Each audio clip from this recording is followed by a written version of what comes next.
Hello বন্ধুরা, good morning. কেমন আছো? আশা করি তোমরা সবাই ভালো আছো। তো আমিও ভালো আছি। তো দেখো আজকের এই সকালের ওয়েদারটা, আজকে জানলাটা খুলে দিয়েছি, দিয়ে জাস্ট এই বসলাম। আর দেখো আজকে মেঘলা মেঘলা ওয়েদার, বৃষ্টিও হয়েছে এক দু ফোঁটা করে। আর দেখো, আর মনে হচ্ছে গরমকাল চলে এসেছে। তো যাই হোক, ঠান্ডাকালটা আমার বেশি ভালো লাগে, গরমটা খুব কষ্ট হয়। তো উঠছি, ভাবছি কাজ করব। ডেলি তো একই কাজ হচ্ছে। তো উঠেছি, অনেকক্ষণে শুয়েছিলাম, কিছু কাজ করছিলাম। তো যাবো এবার, কাজকর্ম করব। আর ছেলেরও স্কুল নেই, যেহেতু সরস্বতী পুজোর সামনে। আর কাজকর্ম অতটা নেই, তো ভাবছি উঠছি। তো একটু ভাবলাম তোমাদের সাথে আগে একটু কথা বলে নিই, তারপরে আমি উঠবো, দিনটা শুরু করবো। তো ভালো লাগছে আজকে সকালটা, দেখো। তো চলো, পরে দেখা হচ্ছে। টাটা।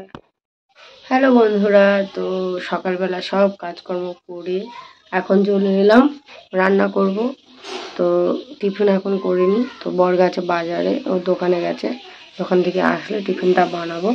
আর এখন দেখো আমি আজকে শ্যাম্পুও করেছি, করে এখন আমি বসে গেছি সবজি কাটতে। আজকে একটু চিকেন বানাবো, লাল শাক ভাজা, সিম ভাজা, এগুলো হবে রান্না। তো চলো আমি এখন সবজিটা কেটে নিই, পরে আবার আসি। তো দেখো সকালে বানাচ্ছি, মানে সকালে না, বেলায় হয়ে গেছে প্রায়। টিফিনে ঝাল সুজি বানাচ্ছি, তার সাথে দিলাম একটু আলু, গাজর, পেঁয়াজ, কাঁচা লঙ্কা দিয়ে বানাচ্ছি। আর এদিকে সুজিটা তাওয়ায় হালকা করে ভেজে নিচ্ছে, আর এদিকে আমি এটা ভাজছি। আর মাংসটা ধুয়ে রেখে দিয়েছি, আজকে যেহেতু মাংস বানাবো, কালকে নিয়ে এসেছিলো।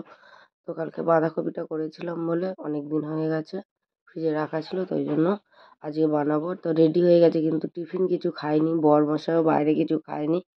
তো আজকের এই ঝাল সুজি বানাচ্ছে, এখন প্রায় বাজে 11:30টার মতো। তো চলো, দেখো দুপুরে রান্না বান্না কমপ্লিট করে চলে এলাম। মাংসের ঝোল, আলু দিয়ে পাতলা মতো, আর লাল শাক ভাজা, সিম ভাজা, আমার ফেভারিট খাবার।